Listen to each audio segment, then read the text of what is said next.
Sam Okafor had done the books for Voss Properties for 6 years, and in 6 years, he'd never once met the woman who owned it. He'd met her assistant, emailed her lawyer, cashed checks bearing the same tight, slanted signature, no matter how much money moved through the company. But Elena Voss herself? Never. That didn't bother him. Plenty of landlords stay invisible. What bothered him was the shape of the money. Voss Properties owned 4 small buildings. Nothing impressive. Nothing that should generate more than the kind of steady income you'd expect from a retired school teacher. But every quarter, the numbers came in heavier than they should. Not from rent, from somewhere underneath the rent. So Sam started pulling at the first thread. There was a laundry contract in Building 2 that paid Voss Properties a percentage of every load, not the other way around. There was a maintenance company, technically separate, that serviced all 4 buildings and somehow never seemed to bill anyone but itself. Then he found a storage business operating out of Building 3's basement, a business he hadn't even known existed.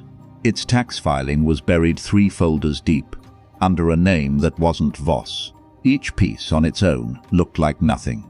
A vending machine agreement, a referral fee, a licensing deal with a security company. Small, forgettable. The kind of thing you'd skip past in a spreadsheet. But laid side by side, they weren't random. They were connected. Every one of them kept making money, whether Elena Voss showed up to work that day or not. Sam had spent 6 years thinking he understood his client's business. He was starting to understand he'd only ever seen the part of it that was visible. And that distinction matters far beyond 4 rental buildings. Because most people see money the way Sam used to see Voss Properties. A paycheck, a salary. Income that rises when you show up and stops when you don't. The belief sounds simple. Work harder, earn more, save the difference, get free. And then something strange happens. They earn more and their life expands to absorb it. The nicer apartment, the nicer car, the subscriptions that quietly become permanent. 5 years later, they're making twice what they used to make, and they still can't leave the job. Because the job is now load-bearing. Pull it out, and the whole structure comes down. They didn't do anything wrong. They simply built income that depends entirely on them personally showing up every day, forever. Elena Voss did not build that. She built something else. And once you understand it, the question changes. Not, how do I earn more? But, how do I build something that earns without waiting on me? That's not laziness. It's design, and design done deliberately enough starts to look a little ruthless, a little calculated. A little, if we're honest about the word, Machiavellian. Not cruel, not dishonest, just clear-eyed about where power actually sits in a financial system and willing to build around that reality instead of the comfortable version of it. There are 6 systems underneath it. Sam found pieces of all 6 buried in Elena Voss's paperwork, but he didn't understand what they meant until much later, because the first system wasn't really about making money. It was about removing yourself from the transaction. The maintenance company was the first thread Sam pulled. It served all 4 Voss buildings, and only those 4. On paper, that looked inefficient. A maintenance business with exactly 1 customer. Then Sam looked closer. The invoices weren't priced like a favor between related companies. They were priced like an outside vendor. Market rates, plus a profit margin. Voss Properties wasn't just paying for maintenance. It was paying itself through a second company for maintenance and keeping the markup. That was the first system, the silent owner. Most small business owners are the business. Remove them and the business stops. A plumber leaves for 2 weeks and earns nothing for 2 weeks. A consultant gets sick and the income stops with them. A photographer doesn't shoot, the business doesn't shoot. The silent owner asks a different question. Not, how do I do this job better? But, how do I own the position the job sits in without being the person who has to do the job? Elena didn't fix anything herself.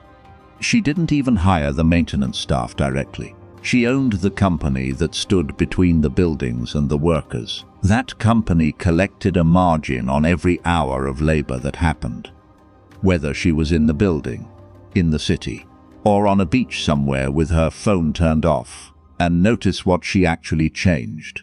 She didn't remove the work. Someone still had to fix the leaking pipe. Someone still had to answer the tenant. Someone still had to show up with the tools. She removed herself from the work and kept her name on the part of the transaction that got paid regardless. Once you see that structure, it starts appearing everywhere. A vending machine route, a laundromat, a storage facility, a self-service car wash. None of these are particularly exciting. That's the point. Excitement usually means the business needs you. Your hands, your charisma, your judgment, your presence. A silent owner structure is deliberately boring, because boring is what survives without a specific person standing inside it. Sam ran the numbers on the maintenance company. Even after paying the technicians a fair wage, it generated a margin worth more than what many of his other clients paid themselves in salary. And Elena hadn't touched a wrench in years. But the first system created a deeper question. If you can remove yourself from the work, what else can you see that other people are missing? The storage unit business was harder to explain.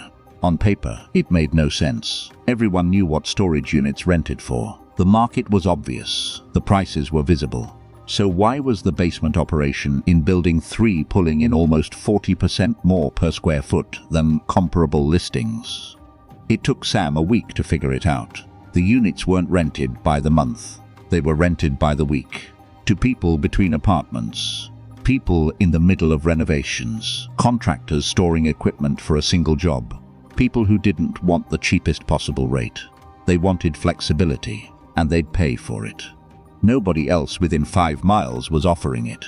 Everyone else had been asking the same question. How do we compete on price? Elena had asked a different one. What does the customer actually want?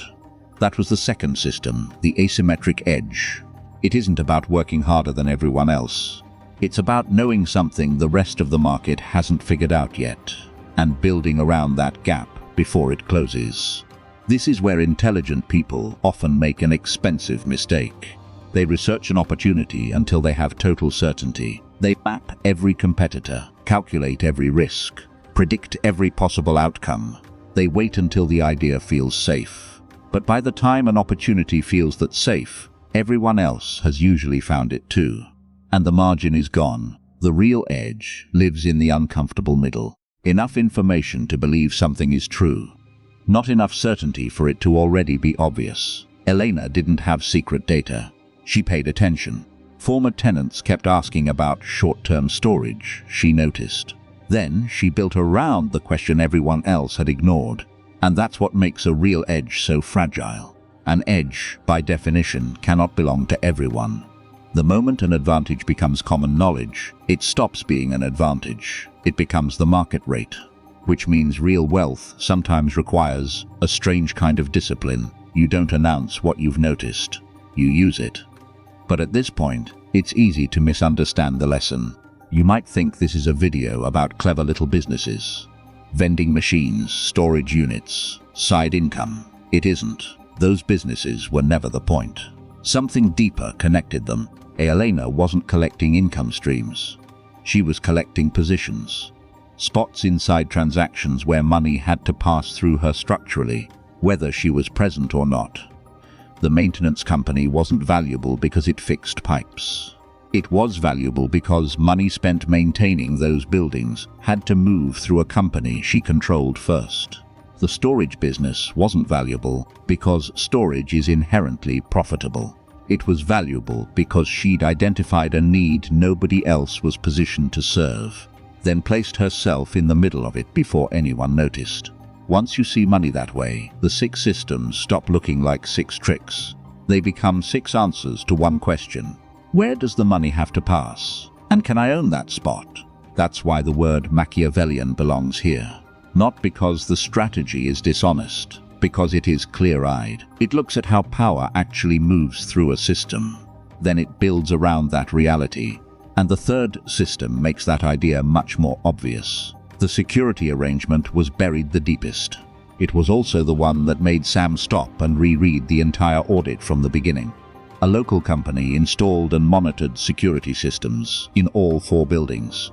Standard enough. But Voss Properties didn't pay them. The security company paid Voss Properties a referral and access fee for the exclusive right to be the only vendor allowed to install equipment inside any Voss building. Elena hadn't built a security business. She'd built a gate, and she was charging rent on the gate itself.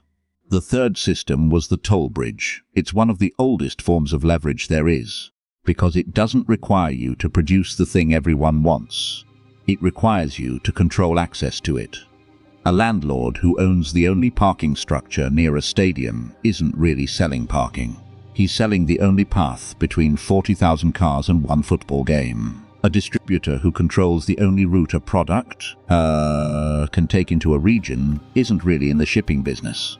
Every manufacturer that wants to sell there has to cross the same bridge, and every bridge has a toll. Even something as ordinary as being the only approved vendor on an apartment complex's list can become a toll bridge in miniature.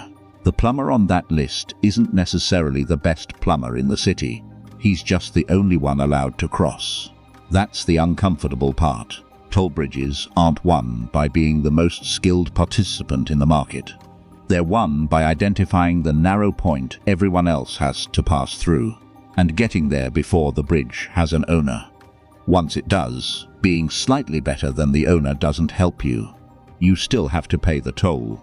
Elena didn't need the whole city's security contracts. She needed one narrow point where money already had nowhere else to go, and the bridge didn't have to be large. It just had to be unavoidable. Then Sam found something that looked almost too boring to matter. It was buried in the records for the 4th building. An automatic transfer, set up more than a decade earlier.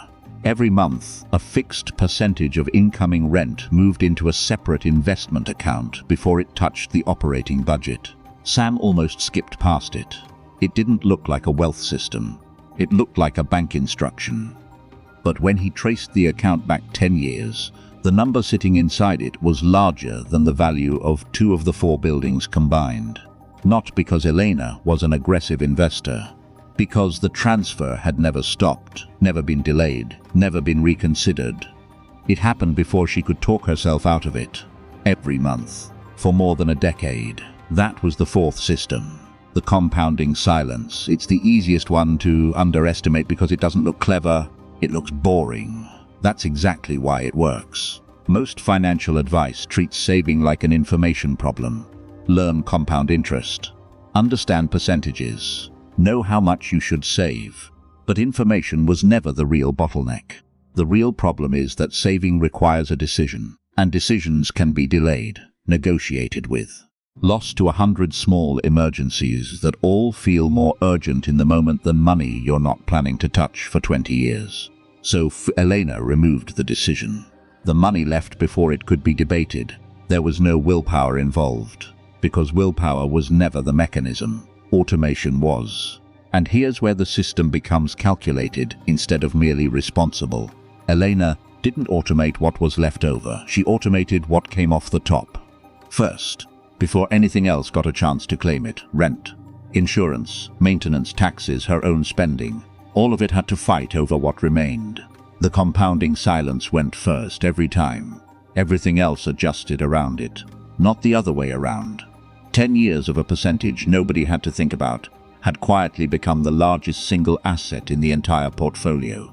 And that still didn't explain the strangest part of Elena's business. She didn't seem to work very much. That bothered Sam from the beginning. She wasn't lazy. She attended a handful of meetings, reviewed reports, made decisions. But the amount of activity required to run 4 buildings, a maintenance company, a storage business, and an exclusive referral arrangement was enormous. Almost none of it was coming from Elena's hours. It was coming from other people's. That was the 5th system, and it is the one people tend to misunderstand first. It sounds uncomfortably close to exploitation, until you look at what Elena was actually buying. She wasn't buying cheap labor. She was buying back her own time. She didn't answer maintenance calls. She hired someone whose entire job was answering maintenance calls and paid them well because a good dispatcher was worth more to the business than Elena doing dispatch badly. She didn't manage day-to-day billing. Software did that, built once, running silently month after month, and underneath all of it was a question most people never ask about their own lives. Is this a task only I can do, or is it a task I've simply always done? Almost everything falls into the second category. The buildings didn't need Elena Voss to answer the phone. They needed someone. That distinction changed everything. Because once Elena understood that her hours were not the same thing as the business's requirements, she stopped spending her time on tasks anyone could perform. Her time became reserved for the decisions only she could make. That's leverage. Not just borrowed money, borrowed time. Dozens of other people's working hours organized beneath a small number of decisions that were genuinely hers. 1 hour from Elena could influence dozens of hours around it. Her time became more valuable because she wasn't wasting it doing work that didn't require her. But the last system Sam found wasn't in the financial records at all. It was in a folder of old emails. 15 years of correspondence. Contractors, tenants, city officials, small business owners. She'd been the person people called. Not because she owned everything. She didn't. Not back then. People called because, over 15 years, she'd become the person who knew. Which contractor wouldn't cut corners? Which city inspector actually answered his phone? Which tenant would pay on time? Which deal was worth taking? Which one wasn't? Reputation had been built quietly, transaction by transaction, until it became something close to infrastructure. That was the sixth system, and it was the one that made all the others possible. The asset nobody can repossess. A building can burn down, a bank account can be frozen, a business can fail.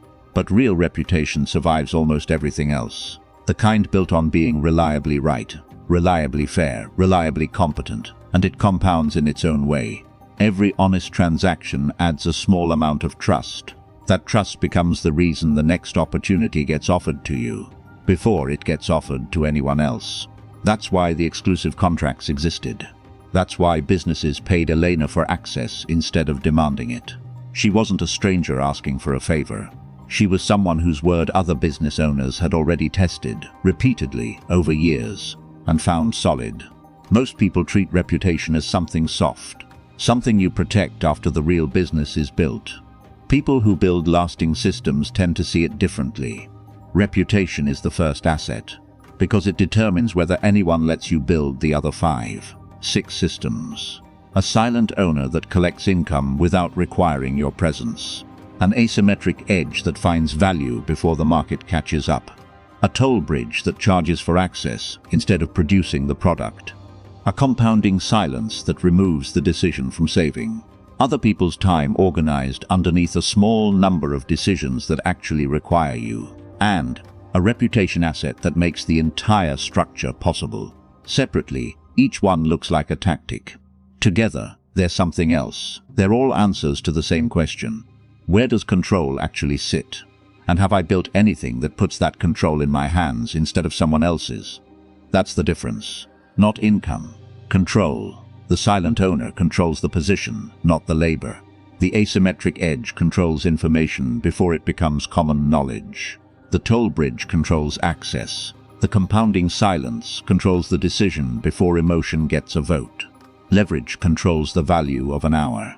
Reputation controls whether anyone lets you build any of it in the first place.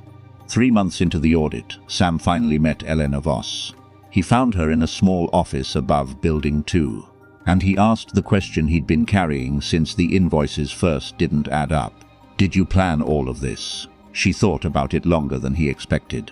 Not the way you're imagining. I never sat down and designed 6 systems. I just kept asking the same question every time something felt unfair. Why does the money always end up over there, with someone who isn't doing the actual work? Then she paused, and eventually I stopped asking it as a complaint. I started asking it as a design problem. That's the part most people miss. Wealth isn't always built by finding a better job, or working longer hours, or becoming the most talented person in the room. Sometimes it's built by noticing where your effort is being converted into someone else's asset, and asking whether the position can be yours instead. Most financial advice tells you to work harder, save more, and wait. That advice isn't wrong. It's simply describing a version of wealth that depends entirely on you, forever, without ever asking whether it has to. Elena didn't become free by working harder than everyone else in her buildings. She became free by refusing to let her income depend on her personal presence for longer than it absolutely had to. One system at a time, one narrow position at a time, until the structure could stand without her holding it in place. And that's the mental model worth carrying forward. Not 6 businesses to copy, not vending machines, not storage units, not referral fees. One question. Ask it about your job, ask it about your business, ask it about your savings, ask it about your time. Ask it every time you notice yourself doing something simply because you've always done it. Does this depend on me showing up? Or have I actually built something that doesn't? Because once you've been asking that question long enough, everything starts to look different. The task becomes a system. The system becomes an asset. The asset becomes leverage. And the leverage keeps working after you leave the room. That is the real idea behind money working while you sleep. Not magic, not shortcuts, not passive income as an excuse to do nothing. Design. The deliberate construction of systems that don't collapse the moment you stop holding them together. And once you start seeing money as a system instead of a paycheck, you start noticing the positions everyone else walks past. Subscribe. We'll keep going.